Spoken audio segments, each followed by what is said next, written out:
Hai, baiklah.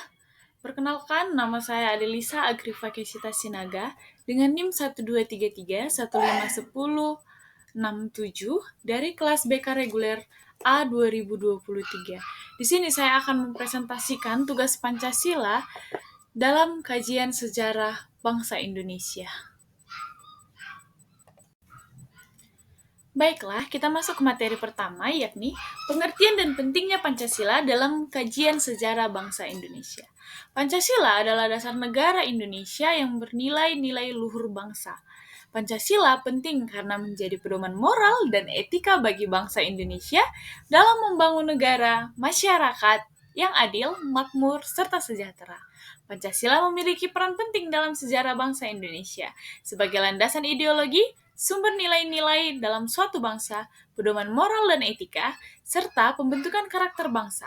Pemahaman dan penerapan Pancasila dalam kehidupan sehari-hari sangat bertujuan untuk menjaga persatuan, kesatuan bangsa, serta meneruskan bangsa yang sesuai dengan Undang-Undang Indonesia agar lebih baik. Sejarah Pancasila Prakemerdekaan. Sebelum Indonesia merdeka, banyak orang yang berjuang untuk membebaskan negara dari penjajahan. Mereka punya banyak ide dan gagasan tentang bagaimana Indonesia harus dijalankan.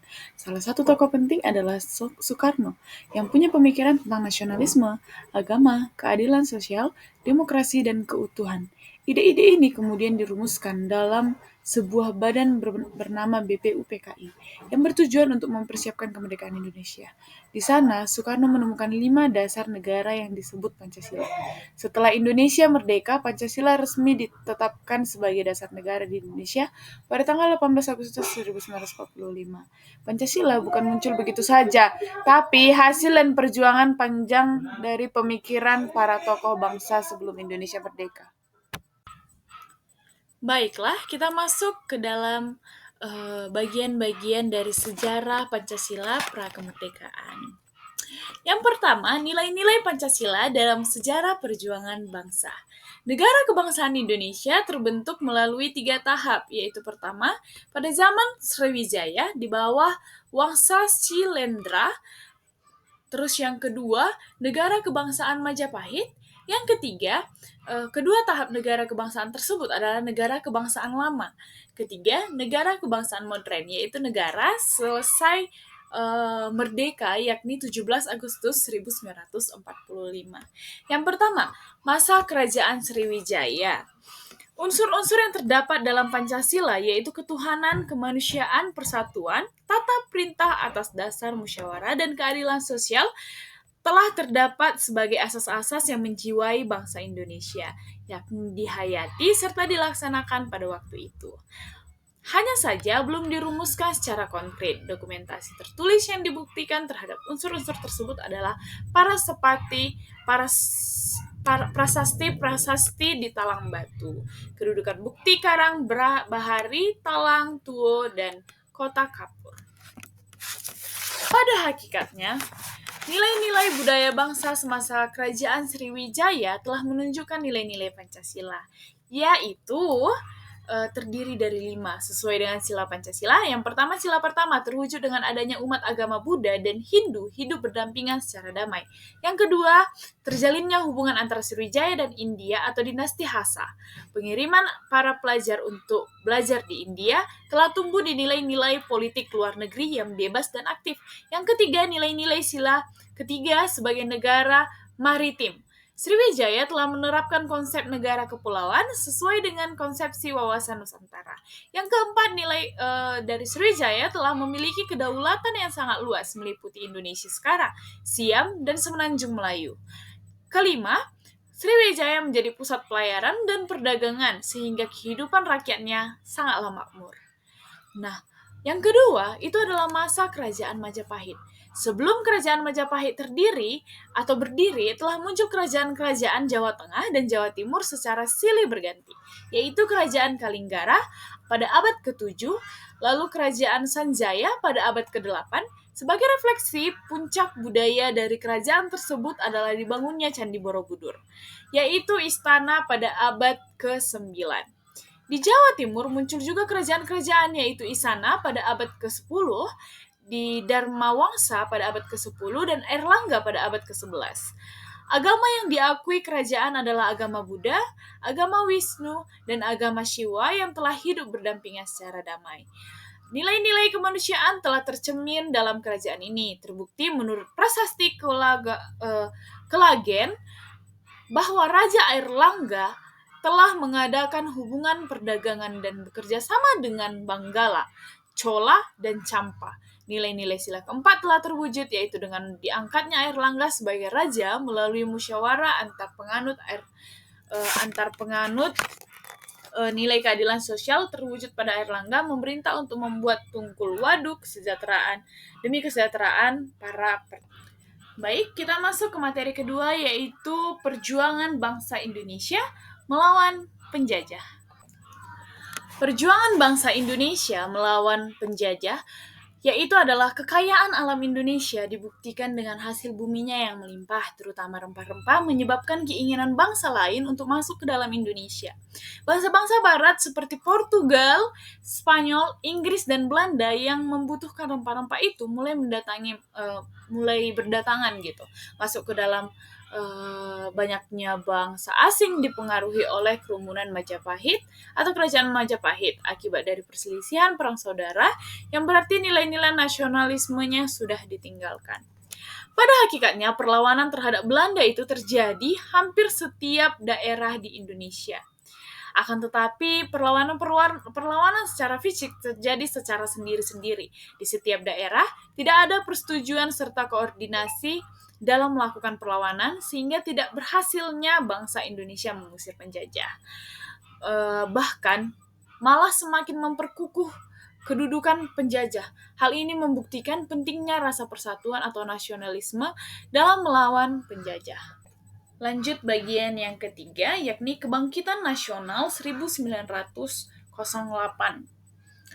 Pada permulaan abad ke-9, bangsa Indonesia mengubah cara-caranya dalam membentuk perlawanan terhadap penjajahan Belanda. Usaha-usaha yang dilakukan adalah mendirikan berbagai macam organisasi politik di samping organisasi yang bergerak dalam bidang pendidikan dan sosial. Organisasi pelopor utama adalah Budi Utomo pada tanggal 20 Mei 1908. Tokoh yang pergerakan lain yaitu Serikat Dagangan Islam atau dalam 1909, kemudian berubah menjadi Indens Patji. Itu pada tahun 1913 dipimpin oleh Dwo Sodengker atau Ciptono Kusumo dan Ki Hajar Dewantara. Kemudian berdiri juga Partai Nasional Indonesia yang masuk pada tahun 1927 nih, dipelopori oleh Soekarno dan kawan-kawan. Baiklah, yang keempat masuk ke dalam Sumpah Pemuda pada tahun 1928. Pada tanggal 28 Oktober 1928, pemuda-pemuda Indonesia yang dipelopori oleh Muhammad Yamin, Koncono Purbapronoto, dan lain-lain mengumandangkan Sumpah Pemuda yang berisi pengakuan akan adanya bangsa, tanah air, dan bahasa yang satu, yakni bahasa Indonesia. Nah, melalui Sumpah Pemuda ini semakin tegaslah apa yang diinginkan bangsa Indonesia, yaitu kemerdekaan tanah air, dan bangsa itu diperlakukan adanya persatuan sebagai suatu bangsa yang merupakan syarat mutlak. Sebagai pengingat atau pengikat persatuan itu adalah bahasa Indonesia. Yang kelima, kita akan membahas tentang perjuangan bangsa Indonesia zaman penjajahan Jepang. Jepang mempropagandakan kehadiran di Indonesia untuk membebaskan Indonesia dari cengkraman Belanda. Oleh sebab itu, Jepang memperbolehkan Indonesia untuk mengibarkan benderanya serta menyanyikan lagu Indonesia Raya. Hal itu hanya siasat Jepang nih untuk membantu menghancurkan Belanda. Kenyataan yang dihadapi bangsa Indonesia bahwa Jepang tidak kalah kejam dengan penjajah Belanda dengan semakin mengganasnya bela tentara Jepang. Kekecewaan bangsa Indonesia akibat perlakuan Jepang itu menimbulkan perlawanan terhadap Jepang, baik secara ilegal maupun legal, seperti pemberontakan PETA di Blitar. Nah, Jepang berjanji untuk memberikan Indonesia untuk merdeka setelah perang selesai. Jepang bahkan menganjurkan bangsa Indonesia agar berani untuk mendirikan suatu negara merdeka di hadapan musuh-musuh Jepang. Kayak ada perlawanan yang signifikan yang membuat Jepang itu sampai nyerah gitu. Lalu masuk ke Pancasila Prakemerdekaan. Dr. Rajiman Widoyoningrat selaku Ketua Badan dari Penyelidik Usaha Persiapan Kemerdekaan Indonesia atau BPUPKI meminta kepada sidang untuk mengemukakan dasar negara Indonesia merdeka pada tanggal 29 Mei 1945 pada sidang pertama BPUPKI yang dilaksanakan pada tanggal 1 Juni 1945 ditampilkan pidato-pidato yang menyampaikan berbagai usaha tentang dasar negara. Pada awal kelahirannya, menurut Occam dan Andi Ekcian, Pancasila tidak lebih sebagai kontrak sosial. Hal tersebut ditunjukkan karena adanya sengitnya perdebatan dan menegosiasikan di tubuh BPUPKI dan PPKI ketika merumuskan Pancasila. Baiklah, kita masuk ke sejarah Pancasila pasca kemerdekaan. Sejak kemerdekaan, Pancasila sebagai dasar negara Indonesia telah mengalami evolusi yang dinamis.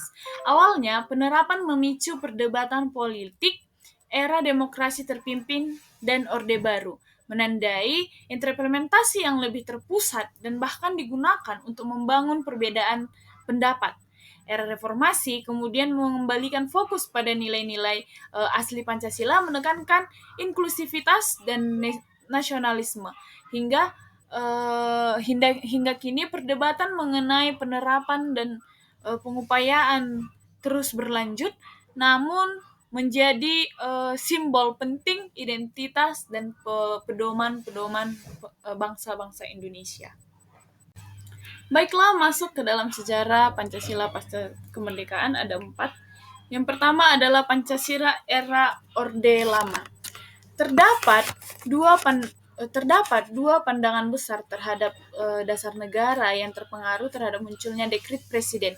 Pandangan tersebut yaitu berpengaruh terhadap munculnya mempengaruhi ajuran atau presiden atau pemerintah untuk kembali ke Undang-Undang Dasar 1945.